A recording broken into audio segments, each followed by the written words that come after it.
आमी सांगलें की सस्पेक्ट हे आसा एक चेडू. सो ते चेडवान कितें केलें, पुलिसाच्या फुड्यान कन्फेस केलें. आनी कन्फेस केलें तेन्ना पुलिसांनी कॅमेराचेर रिकॉर्ड करूंक ना. ओके. सो जेन्ना ताणें कन्फेस केलें पळय तेन्ना ताणें दोग जाणांचें नांव सांगलें, आपल्या वांगडा कोण आसा ते.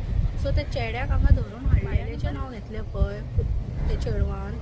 ते कितें जालें की तेका पुलिसांनी तेका घेवन तेंच्या घरान सर्च करपाक गेले, ते बायलेच्या घरान. पण आमकां फॅमिली मेंबराक कोणाकूच व्हरूंक ना. कित्याक व्हरूंक ना? सब जो देखा था उसने सब कन्फेस किया है. मेरी बहन का कबर्ड खोलने का उसका क्या है? मेरे फैमिली मेंबर ने आज तक मेरे कबर्ड को हाथ नहीं लगाया.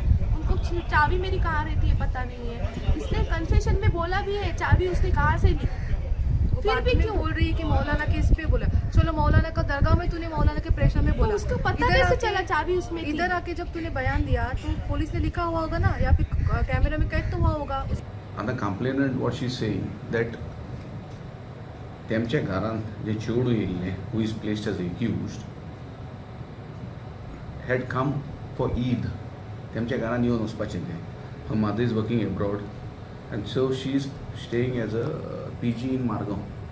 आणि ती म्हणटा तें येयलें and they are suspecting her that she has robbed gold, the mangalsutra, necklace आणि ring and locket of the sister-in-law of the house. तेजे भावाक काजरले पयलींचे.